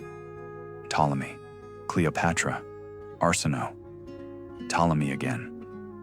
A genealogy folded in upon itself so many times it barely resembles a tree anymore. More like a snake swallowing its own tail. Inside these palaces, queens drank wine steeped in herbs to bring on miscarriage when another malformed heir was suspected. Inside these chambers, midwives prepared for births with linen and prayers and resignation. They knew the odds. They knew the signs. Infants born too early, too small, too twisted to survive. Tiny bodies wrapped and buried before names were even chosen. Outside, the people still worshipped the Nile, still brought offerings to gods who never answered. Life went on. Fields were planted, goods traded, festivals celebrated. But inside the palace walls, the dynasty rotted quietly behind curtains and ceremonies. You wonder how much Cleopatra understood. Did she wake at night wondering if her bloodline was cursed? Or did she accept it as the price of power? Historians still debate whether she acted out of love for Rome's generals or desperation to escape the genetic coffin her ancestors built. Perhaps both. Perhaps neither. What remains is what matters. Her dynasty ended not in glory, but in extinction. Rome erased her monuments, chiseled away her face from temples, her name from records. Not entirely, of course. History forgets nothing completely. But Egypt's obsession with purity ended with her, and not by choice. You step deeper beneath cracked ceilings where stars once painted in blue and gold now fade into dust. The silence grows louder. Not because there are no more voices, but because those voices repeat the same lament beneath every stone. We thought ourselves gods. We forgot we were only human. More tombs wait ahead, more bones. More proof that no lineage, however divine it claims to be, can escape the simple truth. Isolation breeds weakness, purity breeds collapse, and history never stops watching. You walk on, and the silence shifts again. Not heavier. This part of the story carries its own kind of weight, but more suffocating, more intricate, like the weave of a tapestry pulled too tight. These halls, these tombs, these walls are crowded not with the noise of ancient rituals or the roar of armies, but with the quiet echoes of choices that trapped people from the moment they were born. Choices wrapped in silk and incense, enforced with prayers, inked into papyrus, and crowned in gold. Picture Cleopatra now, not the cartoon villain of Roman propaganda, not the seductress of Hollywood imagination, but the real woman shaped by generations of bloodlines twisted tighter than the golden filigree in her crown, born into a labyrinth of names folded back upon themselves. Ptolemy, Berenice, Arsinoe, Cleopatra, over and over. Uncles who were cousins, brothers who were husbands, nephews who were sons. A royal family tree not branching outward, but spiraling inward until it nearly strangled itself. Imagine being raised in a palace where everyone you played with as a child would someday share your table, your throne, your bed. No choice, no escape. From birth, you belonged not to yourself, but to a lineage obsessed with itself. You existed to preserve what had already poisoned you. Cleopatra was not blind to this. She was born into a dynasty where death came often in infancy, and where beauty was rarely unmarred by the marks of inherited weakness. Weak chins, long noses, protruding teeth, fragile bones hidden beneath robes of silk.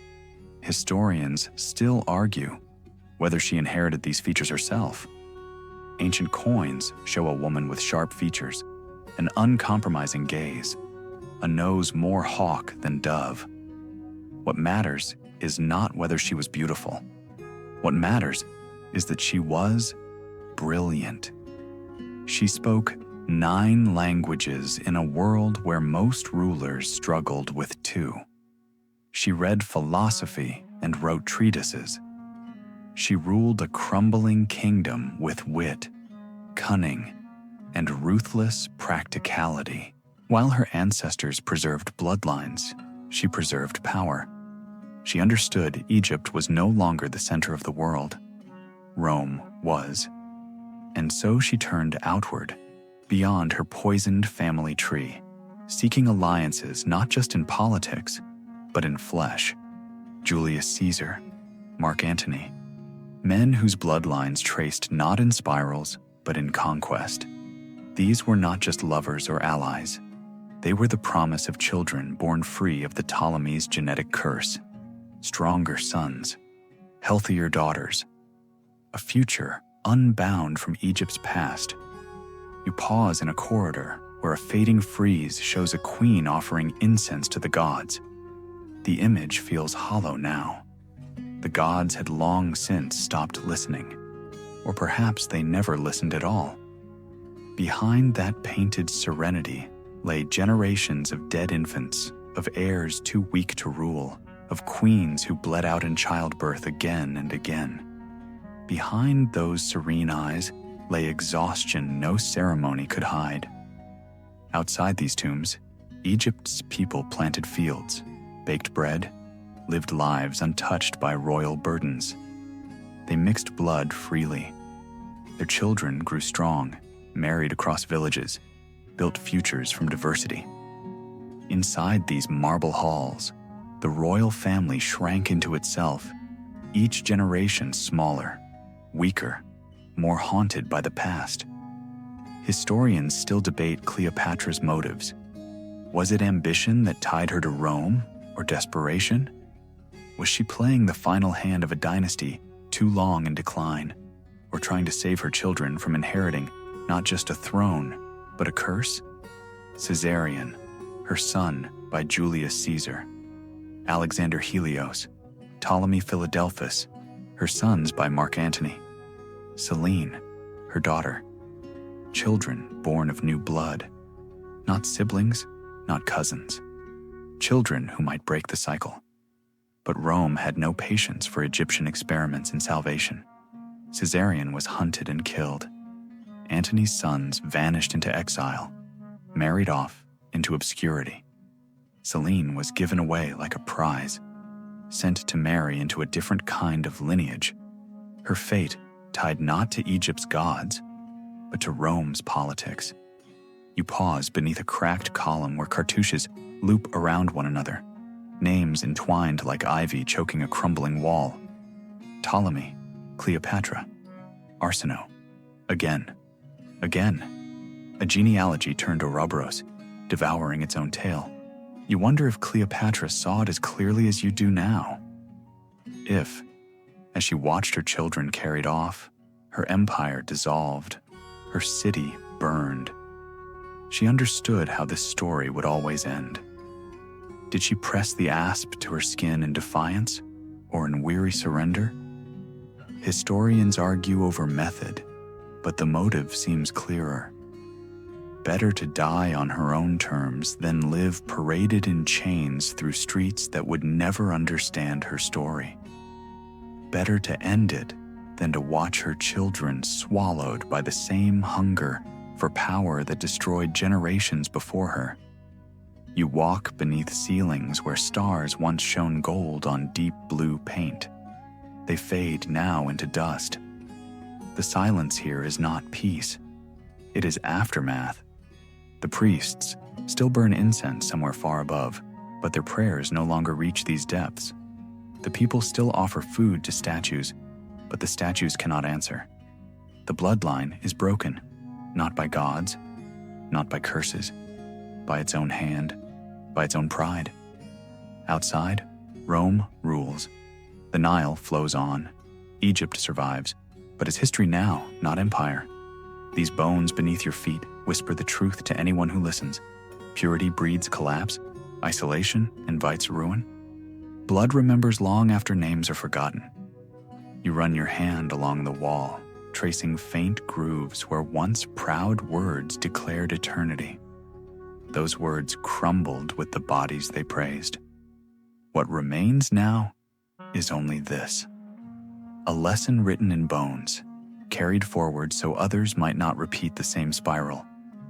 Ahead, the darkness deepens, the corridors tighten, the story draws toward its inevitable end. But you understand now what those ancient rulers could not. You see clearly what they refused to face. No blood is pure enough to escape nature. No lineage is divine enough to outwit decay. And no name, however golden, can silence the truth written in marrow and in silence. You walk onward, deeper into these labyrinthine tombs, where the air feels older with every step. Dust floats in slow spirals beneath your feet, as if reluctant to settle where so much sorrow already sleeps. This is not grandeur anymore. These chambers grow smaller, humbler. Not the final resting places of rulers who held scepters and crowns, but of those who bore the weight of those crowns in flesh and blood, and broke beneath it. You pause where a faded mural struggles to remain upon crumbling plaster. A queen offers incense to Osiris, her painted face serene, her posture flawless. Yet you know better now. Behind such serene imagery lies another reality.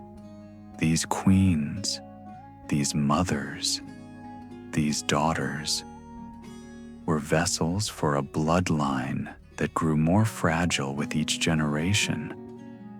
Their beauty preserved only in paint, their bodies hidden beneath silk and silence. Picture one of them, not a Cleopatra, but a sister in name and duty. Imagine her wedding night, not as a celebration, but as a sentence. A brother beside her, a cousin beneath the crown. No choice, no escape. Only tradition binding her more tightly than any linen shroud. The women of this dynasty bore not just children, but the unspoken truth of a legacy unraveling beneath its own weight. Inside these tombs, you see their futures written not in gold, but in bone. Small sarcophagi lined in neat rows. Infants wrapped in linen, buried beneath prayers that begged for what their bodies could not grant. Strength, longevity, a future free from weakness. Yet no god answered. No priest's chant could outwit the blood already poisoned within. Historians still debate how aware these women were. Did they understand the risk with every pregnancy? Did they fear each birth, knowing the odds grew worse with each repetition? Or had centuries of tradition worn down even the sharpest fears into resignation? Perhaps they simply prayed harder, hoping faith might succeed where biology failed. You linger at the edge of a burial alcove barely large enough for a child. The linen has rotted, the bones fragile as breath, but the story remains. A child born to inherit a kingdom, dead before he learned to speak. Another name written and then erased. Another hope lost to the hunger of a lineage too proud to change. Outside these walls, life moved on. Farmers harvested grain. Fishermen cast nets into the Nile. Children played without knowing the weight of lineage, without fearing that love might be forbidden by bloodlines. The ordinary people lived and died in peace, their bodies strong with the diversity Egypt's rulers feared. They built pyramids, tended temples, carved histories that outlasted the kings who ordered them. Inside these walls, though, the spiral tightened. Cousins married cousins, brothers married sisters. Every generation grew thinner, weaker, more brittle beneath the gold and silk. Physicians recorded symptoms in careful, silent scripts. Malformed bones, stillbirths, wasting sickness, unexplainable fevers. They understood the pattern, but to speak it aloud would mean exile, or worse. So they wrapped their knowledge in linen, buried it beneath prayers, and waited for others to understand. Imagine the servants who prepared these bodies. They washed small limbs with gentle hands, knowing they would not live to bear scepters or crowns. They painted the eyes on sarcophagi, knowing those eyes would never open again. They carried these tiny coffins to rest beneath stone, knowing this was not the first and would not be the last. Grief became routine. Death became tradition. You trace a line of hieroglyphs barely legible now. They ask for health, for strength, for eternal life. None came. These children found no eternity in this world, and perhaps not in the next. What they left behind was not legacy, but lesson. Not glory, but caution written in marrow and sealed beneath sand. Historians still debate when the pattern might have been broken. There were moments, marriages to foreign princesses, alliances that brought fresh blood into royal veins. But those moments passed quickly, undone by successors clinging to old fears. Better, they thought, to trust blood than to trust strangers. Better to marry a sister than risk an outsider. Even as bones snapped and lungs failed and hearts could not beat beyond childhood. You pause beneath a painted ceiling where stars once gleamed gold on lapis blue. They fade now into dust, but their message lingers. These rulers believed they secured eternity through blood, through ritual, through the careful weaving of names into hierarchies too tight to breathe. But eternity answers only to truth, and the truth lay beneath linen and silence all along. Ahead, the corridors narrow further. The air grows thinner.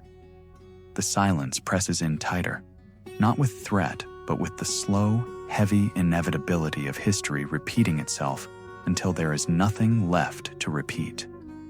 You know now that what waits ahead is not revelation, but confirmation. Another tomb, another name, another child lost to a lineage that chose tradition over life. You walk on, more slowly now, listening to the quiet. Beneath your feet, beneath the stone, beneath centuries of forgetting, bones still whisper the same message over and over. Isolation is death. Purity is poison. Blood remembers. And no crown, no priest, no painted god can change that truth. You walk deeper still, through passageways grown so narrow and low that you must slow your steps, duck your head. These are not grand corridors made for kings or queens to process in triumph. These are the forgotten arteries of a tomb complex that stretches far beyond what visitors were ever meant to see. Here is where the dead sleep quietly, away from gold, away from glory, away from the lies painted on temple walls. The air grows colder here, though you know it's not the temperature alone. It's the weight of time pressing in on you, layer by layer, decade by decade. The stories of these bones have been waiting centuries to be heard. They were wrapped in linen, not just to preserve flesh, but to contain truths too terrible to speak aloud in life. You pause at a sealed alcove, the stone chipped and scarred by time. Behind it lies another body, small, fragile, anonymous now. No golden mask here, no treasures buried for the afterlife. Only the brittle evidence of a lineage that turned inward upon itself too many times. Another child born too early, too weak, too broken to survive the weight of expectation placed upon their blood. Imagine the physician who tended this birth. Another silent nod, another hidden sigh. Another notation added to the long, grim list of symptoms that repeated like a curse across generations: clubfoot, cleft palate, scoliosis, hydrocephalus, stillbirth. Terms they did not know then, but patterns they recognized all too well. They watched children born twisted by bloodlines wrapped too tightly upon themselves and called it divine mystery. Called it the will of the gods. Called it purity. Historians still debate whether the royal families of Egypt understood what they were doing. Did they grasp, even dimly, that each sibling marriage tightened the noose a little more? Did they notice that their children grew weaker, their lifespans shorter, their bodies less capable of bearing the titles placed upon them? Perhaps some did, but power has a way of smothering doubt beneath layers of ceremony. And the cycle continued. Marriages arranged not for love, not even for politics, but for fear. Fear of dilution, fear of strangers, fear of losing the fragile thread that tied them to gods who had long since turned away. They thought themselves eternal because they refused to mix their blood with those beneath them. But eternity does not come through isolation. It comes through adaptation, through change, through letting go of what no longer serves survival. You run your hand along a cracked column where hieroglyphs speak of health, fertility, divine favor. Lies, all of them. These blessings did not reach the bodies buried beneath these stones. They withered in infancy. They faded in childhood. They failed to thrive under the crushing weight of expectation. And each time, the priests painted another mask, wrote another scroll, offered another prayer to gods who had long since gone silent. Imagine the mothers who bore these children. Queens wrapped in linen and jewels, paraded before altars, while their bodies bore the cost of centuries of inbreeding. Miscarriages hidden behind veils, stillbirths wrapped in silence, living children who could not walk, could not eat, could not breathe without pain. And yet, with each generation, they obeyed. Married brothers, married cousins, produced heirs because duty demanded it, even as their bodies rebelled. You pass through another threshold, the ceiling pressing so low now, it feels like the tomb itself is closing in upon you. Another mural peels from the wall. A king offering grain to Osiris. A queen presenting flowers to Isis. Rituals repeated long after they ceased to hold meaning. Outside, the Nile rose and fell. Crops grew and failed. Empires shifted. But inside these walls, the same story played again and again until there were no players left. Historians trace these cycles: isolation, collapse, recovery through foreign blood. Then isolation again. The old kingdom fell. The Middle Kingdom married foreign princesses, and health returned briefly. The New Kingdom grew arrogant again, and the spiral resumed. The Ptolemies perfected the art of self-destruction, marrying brother to sister until no fresh blood remained to save them. The evidence lies scattered across museums and excavation reports. Bones deformed, skulls elongated, spines twisted.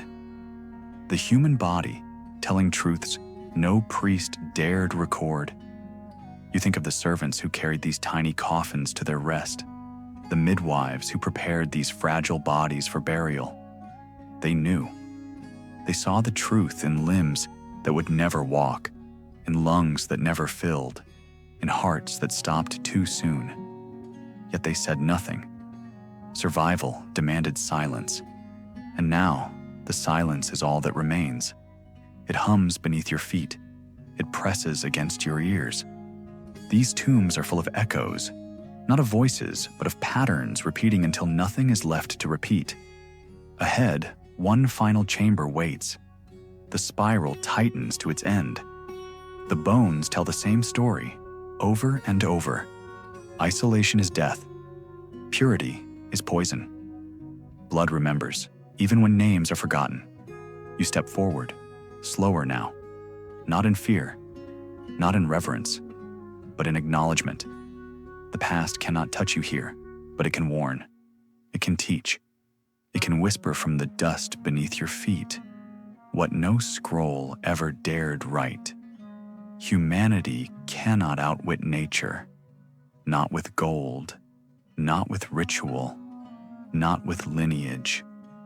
You walk forward again, through the narrowing arteries of stone, deeper into the earth, deeper into silence. The air grows heavier now, not because there's less of it, though that may be true, but because every step forward presses you further beneath centuries of mistakes no one wanted to admit. These walls hold no illusions anymore, no painted gods, no triumphant processions, no golden masks staring down at you with the hollow serenity of eternity. Here, the stones speak only of what was lost. You pause, running your fingers across hieroglyphs worn almost smooth. The same prayers, the same invocations, strength, health, fertility, protection. The words repeat like a broken ritual, echoing through generations that forgot their purpose. These spells could not protect the bodies buried beneath. They could not halt the slow decay written into bone. The gods did not answer. Or perhaps the gods had long since turned away, leaving only men to repeat their own mistakes until there were no voices left to carry on. Imagine the last generations of these dynasties. Not kings and queens as we imagine them, powerful, immortalized in marble and gold, but frail figures behind silk curtains, carried on litters because their legs could not support them. Children wrapped in linen, not for burial, but to brace weak spines. Girls prepared for marriages they knew would kill them slowly. Boys destined to rule over empires they could barely walk across. Historians still debate whether these rulers understood the cost of their bloodlines. Perhaps they did, in whispers, behind closed doors, beneath layers of incense and denial. Perhaps they noticed that each child born carried the weight of their ancestors' pride in twisted bones and shallow breaths. Or perhaps they were too steeped in tradition to care, too blinded by fear of change to see a path forward. Better to marry a cousin than trust an outsider. Better to risk deformity than disgrace. And so the cycle repeated, slow and cruel. New marriages celebrated beneath banners proclaiming divine favor. New births mourned behind veils before the wailing could even begin. Physicians wrote notes they dared not share beyond the palace walls. Clubfoot, cleft palate, hydrocephalus, stillbirth. Infant mortality dressed in royal linen. Midwives washed tiny bodies that would never grow into crowns, prepared small coffins, while priests muttered of gods who worked in mysteries no one dared question aloud. You walk into a chamber where coffins once stood in rows, children laid side by side beneath painted ceilings. The ceilings crumble now. The stars painted in blue and gold have faded to dust, but beneath them still lie the truths those mothers wept over in silence. Children who never breathed freely, never ran beneath the sun, never survived the weight of names carved for them in stone long before they were born. Outside these walls, Egypt's people moved forward. Farmers tilled the land. Fishermen cast their nets.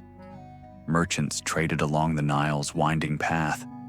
Their bloodlines tangled freely, strengthened by the diversity their rulers feared. They bore children who survived, who married across villages, who carried Egypt forward not through bloodlines, but through labor, through resilience, through life. Inside these tombs, the bloodlines rotted slowly beneath silk and gold, generation after generation folding inward, names repeating like curses, bodies breaking beneath the weight of inherited fragility. No physician could stop it. No priest could pray it away. No god intervened. You pause before another alcove where offerings once stood. Bread turned to dust. Wine evaporated into memory. Tokens meant to ensure passage into an afterlife where bodies might finally be whole. You wonder if those who placed them here believed in that promise, or if they simply clung to ceremony, because hope had long since abandoned them. Historians still unearth these tombs, these bones, these brittle reminders of humanity's refusal to heed its own warnings. DNA confirms what bones already showed.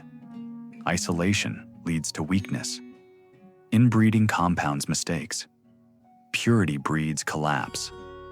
The evidence is written not in hieroglyphs, but in marrow, in calcium, in twisted femurs and malformed skulls.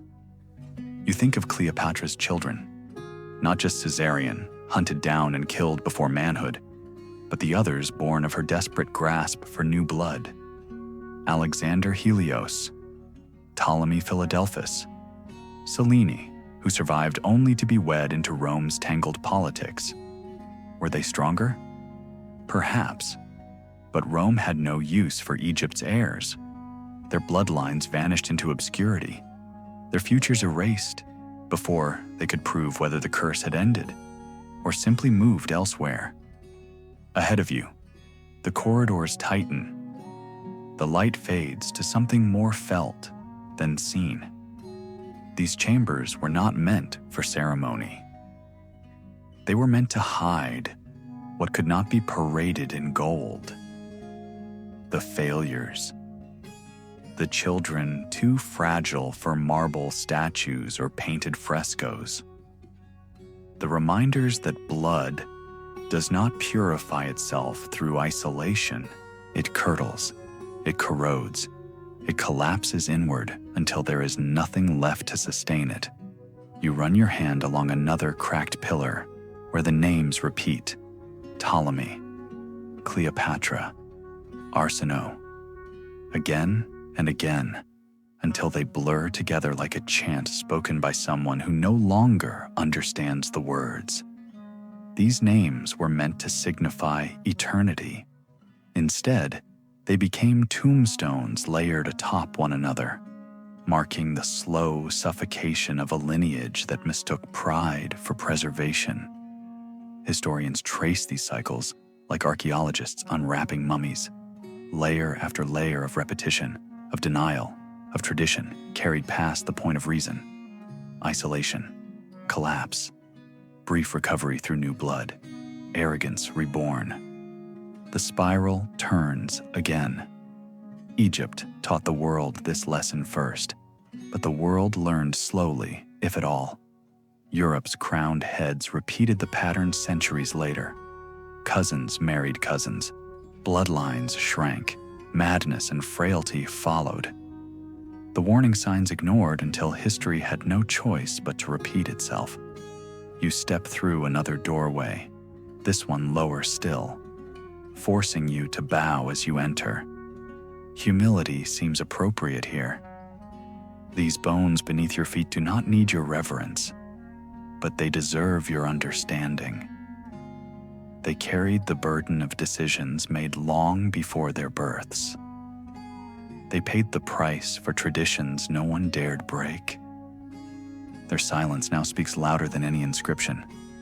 Ahead, one final chamber waits. The end of the spiral. The last sealed confession beneath layers of sand and ceremony. You step forward, not in fear, but in respect. You have heard their story.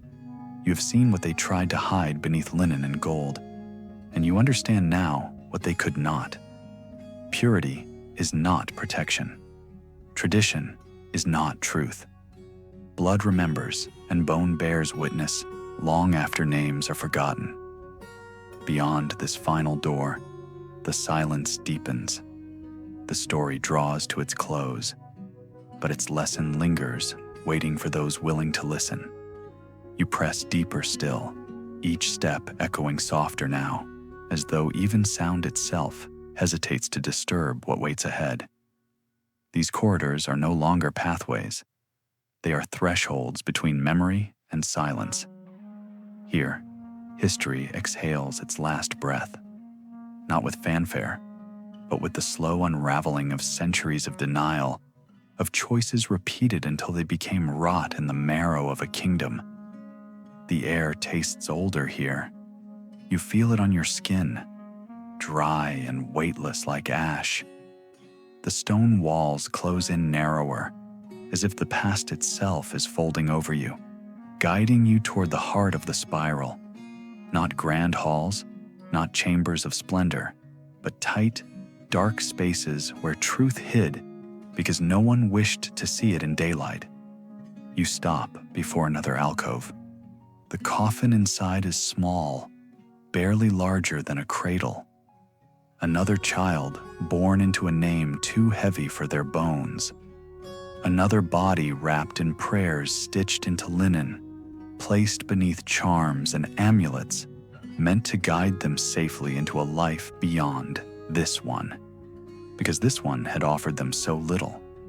Imagine the mother, not a queen with golden diadem and perfumed oils, but a woman hollowed by repetition.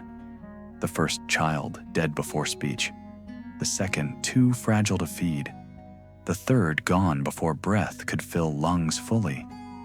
And still, duty demanded she try again. Marry her brother, bear another heir, wrap her grief beneath layers of silk and smile at ceremonies while the bones of her children settled beneath stone. Historians still debate whether anyone dared speak these truths aloud.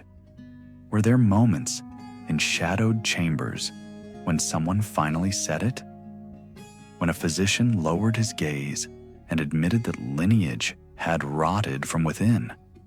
When a priest, hands trembling over incense, wondered if the gods had turned away or had never listened at all?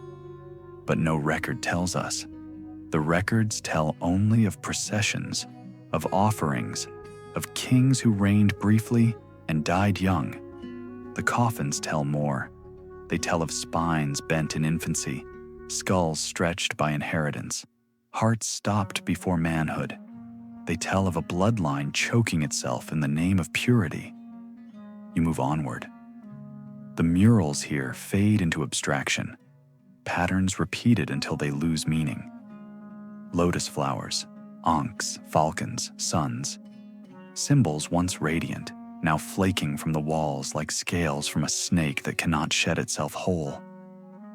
These halls are not places of worship anymore. They are places of warning, carved not by priests but by consequence. Imagine the royal physicians who documented this decline. Lineage charts tangled with repetition, symptoms scribbled in margins, curvature of the spine, fragile limbs, stillbirth, miscarriage, swelling without cause, bleeding without end. Notes hidden beneath wax seals, behind locked doors. Knowledge forbidden to touch daylight. Outside these walls, Egypt's sun still burned. The Nile still flowed. Markets still bustled. But inside, the bloodline collapsed in silence, folding upon itself until even the gods must have grown weary. Osiris turned his back. Isis wept until her tears dried to dust. Ra watched from a distance, unmoved. And so came Rome, not with mercy, not with salvation, but with iron and ambition. Cleopatra reached for new blood, for new futures through Caesar and Antony. Her children bore no twisted limbs, but they bore the mark of empire instead. Their futures ended beneath Roman swords, their names erased from dynasties, their bodies scattered beyond Egypt's sands. You run your fingers along the stone. The inscriptions are faint now. Cartouches worn smooth by centuries of neglect. Names loop and spiral. Ptolemy, Cleopatra, Arsinoe, until they vanish into themselves. The bloodline ends here, not with a crown, not with a ceremony, but with silence, thick as the sand above your head. Historians trace these patterns like hieroglyphs, layer by layer. They see the cycle: isolation, decay, collapse, brief recovery through foreign blood, then arrogance reborn, the spiral tightening again. Egypt wrote this lesson first, but others would follow. Habsburg jaws, Romanov weakness, Bourbon madness, all echoes of this same song. You think of the servants who walked these halls, carrying small coffins, whispering prayers with tired lips. They knew the pattern. They saw the bodies. They wrapped the bones. Yet survival demanded silence. And so silence ruled. Until now. Until you walked these halls and heard what they could not speak. Ahead, the corridor narrows again. You stoop lower to pass beneath lintels cracked by time, by weight, by history leaning in too close. The chambers grow smaller, tighter. The air stills entirely. Even dust seems reluctant to settle here. One final alcove, one final name, one final coffin wrapped in linen long dissolved to nothing but threads and faith. No gold, no splendor, only bones telling a story written in whispers and blood. You understand now what they could not. Purity breeds collapse, isolation poisons. Bloodlines are not strengthened by tightening the circle, but by opening the door. The world outside moved on. Egypt became memory. Rome became ruins. But the bones beneath your feet remain, waiting for someone to listen. You bow your head not in reverence, but in acknowledgement. The past cannot touch you here, but it can teach you. It can remind you. It can warn you of what happens when tradition hardens into chains and no one dares break them. Beyond this final chamber waits only silence. The story draws to its end, but its echoes will follow you, not as fear, as understanding. You press through the final doorway, feeling the weight of every step settle deeper into your bones. This isn't just another room. This isn't just another tomb. This is the end of the spiral, the final breath of a lineage that believed itself untouchable, immortal, divine, until the marrow beneath their gilded ribs told them otherwise. Here, there are no grand murals, no painted gods to offer illusions of eternity, no golden thrones for the dead to sit upon. Only stone, worn smooth by the slow patience of time. Only silence, heavy as the sand pressing down from above. Only a coffin, simple, plain, tucked into the earth as if ashamed of what it contains. You pause, your hand resting against the cold rock. This was meant to be the culmination of generations of power. The final seal on a dynasty that traced itself to gods and believed blood could preserve divinity, like honey preserves flesh. But the gods were silent. The blood rotted itself hollow. Imagine the burial. Fewer mourners now, fewer prayers. The priests tired, the servants weary of carrying bodies too small, too frail, wrapped too often. A child, perhaps. Another child. Or a prince who never grew strong enough to rule, hidden away until death offered quiet relief. Or a daughter, buried nameless because names no longer mattered in a lineage already marked for oblivion. Historians still debate the end, whether this was truly the last or simply the last to be remembered. But bones don't lie. The pattern stops here, in this room where silence holds more truth than any inscription. You move closer, studying the worn hieroglyphs on the coffin lid.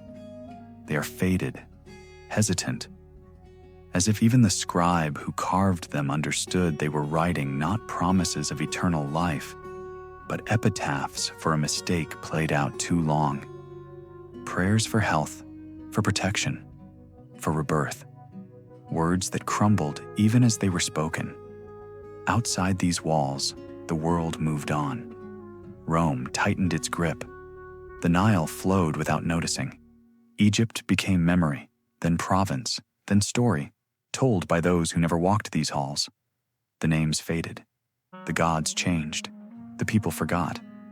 But beneath the sand, the bones remained, waiting, watching, reminding.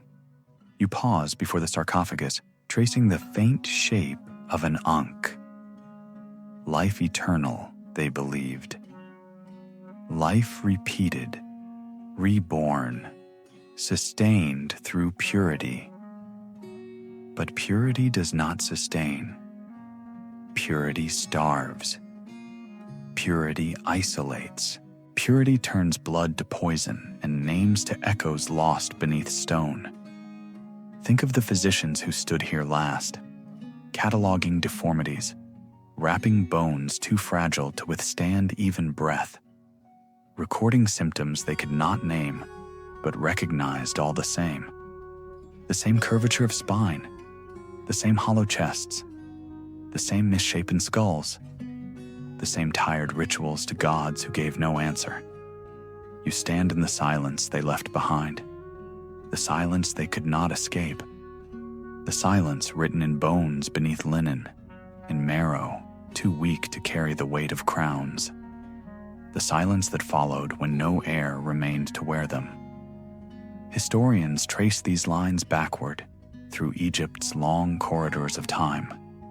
They see the cycles: isolation, decay, collapse, brief recoveries through marriages to Nubian queens, to Libyan daughters, to foreign brides who brought new breath into tired blood. But those lessons never lasted. Arrogance always returned. Fear always whispered. The spiral always tightened again until the end became inevitable. Egypt wrote this lesson first, but others followed. Europe's crowned heads learned too late. The Habsburg jaw, the Romanov frailty, the Bourbon madness. Cousins married cousins, believing blood would strengthen, would preserve, would protect. Instead, it eroded century by century, until all that remained were relics and regrets. You think of the servants who carried this coffin, who lit the lamps, who closed the door behind them for the last time. Did they understand what they buried? Not just a body, not just a child, but a lineage, a dynasty, a belief system crumbling beneath the weight of its own hubris. Did they whisper to each other in the dark? Did they fear that their gods had abandoned them? Or did they finally understand those gods had never been there at all? You press your palm to the lid of the coffin. The stone hums beneath your skin, not with sound, but with history, with sorrow, with exhaustion, with the truth of bones beneath silk, of hearts beneath crowns, of blood beneath prayers. This is not a monument to power. This is a confession in stone. We thought ourselves above nature. We thought ourselves immortal. We thought ourselves gods. The bones beneath your hand say otherwise. Outside, the sun sets again on Egypt. The Nile moves on. The world forgets. But beneath this chamber, beneath this weight of sand and time, the bones remain, not waiting for resurrection, waiting to be understood, waiting for someone to see clearly what they could not. Purity breeds collapse. Isolation kills. Tradition rots when left unchallenged. Blood remembers, and bones never lie. You step back.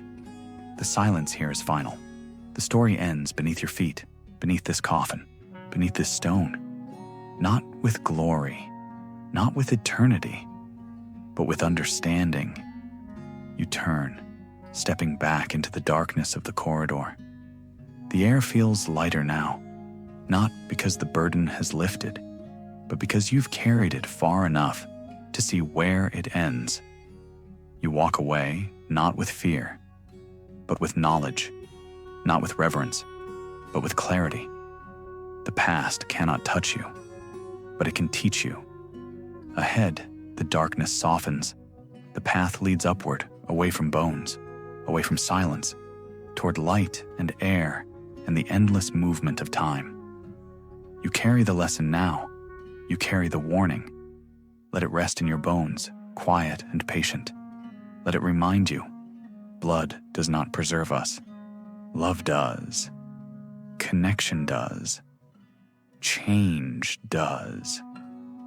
And somewhere above, the Nile still flows. And now, after wandering so far through the quiet of stone corridors and the heaviness of ancient bloodlines, allow yourself to slow down. You've carried a weight tonight.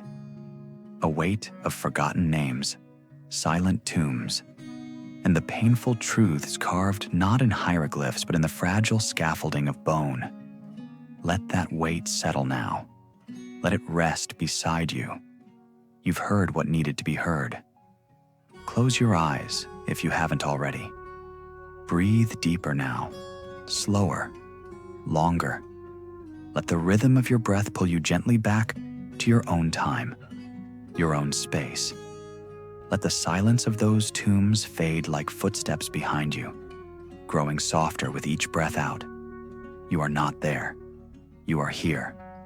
But you carry something from that place, something invisible, but quietly enduring.